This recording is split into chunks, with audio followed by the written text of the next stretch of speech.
आज हम जिस विषय पर बात करेंगे वो है क्रोध। क्रोध वो भावना है जो हमारे सारे जीवन को घेर कर रहता है। क्रोध को ना उम्र की मर्यादा है, ना ही ज्ञान की। कब, कहां और किस कारण से क्रोध पैदा हो जाए वो कोई नहीं जानता। और जब क्रोध जन्म लेता है तो तुरंत ही विचार करने की शक्ति खो जाती है।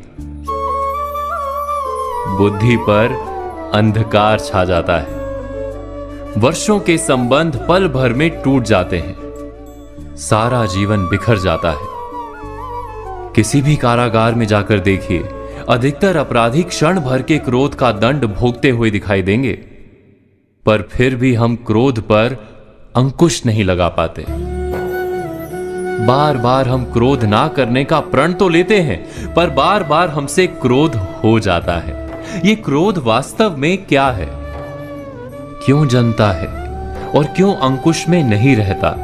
उदाहरण के लिए आप एक बालक को देखिए।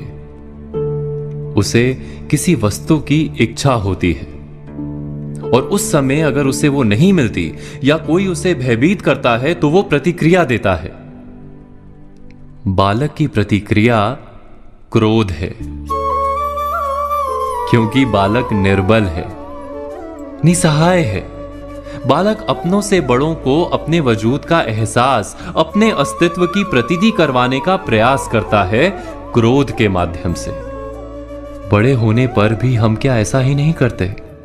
क्या क्रोध हमारे भीतर बैठे बालक का प्रतिभाव नहीं? अर्थात क्या क्रोध वास्तव में केवल बालक जैसे व्यवहार का नाम नहीं? जब अहंकार को घाव होता है, जब भय लगता है, जब कोई वस्तु हमें प्राप्त नहीं होती, तब हमें क्रोध आता है, ठीक किसी बालक की भांति। हम जानते हैं कि आईने के सामने खड़े होकर मुंह बनाने का खेल बालकों को शोभा देता है, बड़ों को शोभा नहीं देता। फिर भी हम बालक की भांति क्रोध करना बंद नहीं करते। हम अनुभव से जानते हैं, दूसरों को देखकर बता सकते हैं कि क्रोध से कभी कुछ प्राप्त नहीं होता। सम्मान हो, संपत्ति हो, प्रेम हो या सुरक्षा हो, क्रोध से नहीं मिलता।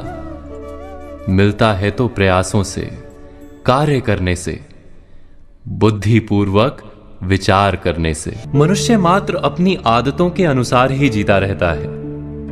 क्रोध भी आदत बन जाती है।